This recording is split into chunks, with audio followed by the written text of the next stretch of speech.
बच्चों, आज हम हिंदी वर्णमाला पढ़ना सीखेंगे। तो चलिए शुरुआत करते हैं स्वरों से। अ, आ, ई, ऊ, ऊ, री, ए, ओ, औ, अह। चलिए अब व्यंजनों को देखते हैं।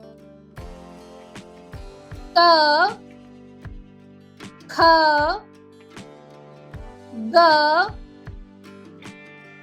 घ, अंग, च, छ, ज, झ, इय, ट, ठ,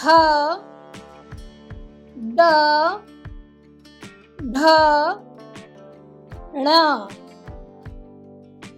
ट, थ, द, ध,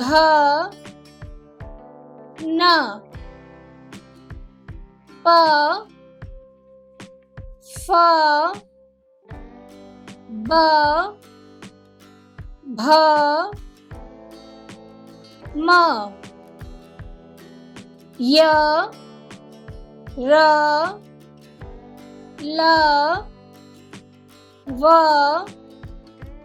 श, श, स, ह, क्ष, त्र, ज्ञ, श्र,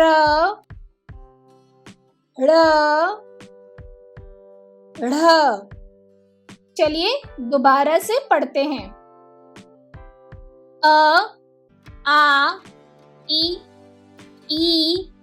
ऊ, ऊ, री, ए, ओ, औ, अह। क, ख, ग, घ, अंग, च, छ, ज, झ, इय, ट, ठ, ड, ढ, ण, ट, थ, द, ध, न, प, फ, ब, भ, म, य, र, ल, व, श, श, स, ह, क्ष, त्र, ज्ञ, श्र, ळ, ढ। आशा है आपको हिंदी वर्णमाला पढ़ना अच्छे से समझ में आया होगा। तो चलिए मिलते हैं अगले वीडियो में। तब तक के लिए धन्यवाद।